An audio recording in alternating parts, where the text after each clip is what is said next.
If debt is so dangerous, why does America keep creating more of it? Why do banks celebrate when borrowing goes up? Why does the economy panic when people try to save? And here's the uncomfortable question. If debt is bad for you, who is it good for? Because the truth is simple and slightly disturbing.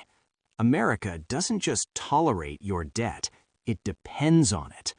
And once you see how the system works, your money decisions will never feel the same again. Also, quick check. If debt is freedom, why does it feel like anxiety with interest? Every generation hears the same message. The economy is strong, markets are up, everything is fine. Yet somehow, rent keeps rising, savings feel pointless, and paychecks vanish on arrival. This is the first illusion. Because America doesn't measure success by how secure people are, it measures success by how active money is. Spending, borrowing, rolling debt forward. Institutions like the Federal Reserve don't fear debt slowdowns. They fear people stopping. Why? Because when spending stops, growth stalls. When growth stalls, markets panic. And when markets panic, the system reveals its cracks.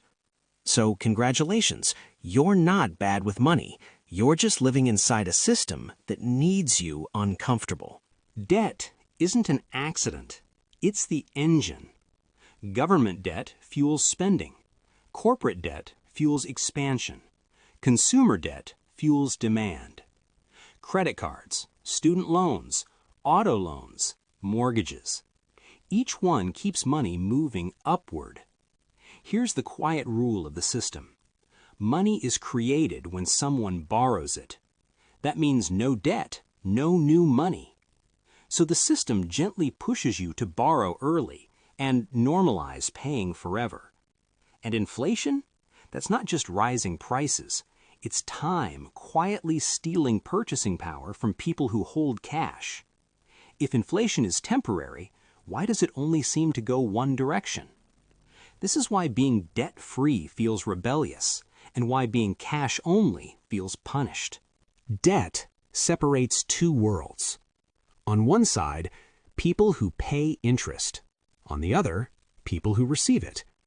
Assets inflate, wages negotiate politely, and ownership quietly beats effort.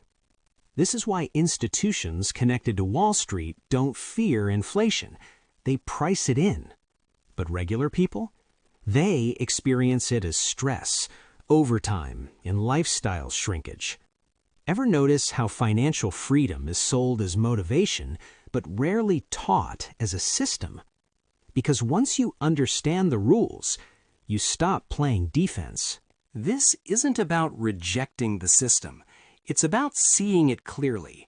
Debt isn't evil, but unconscious debt is expensive.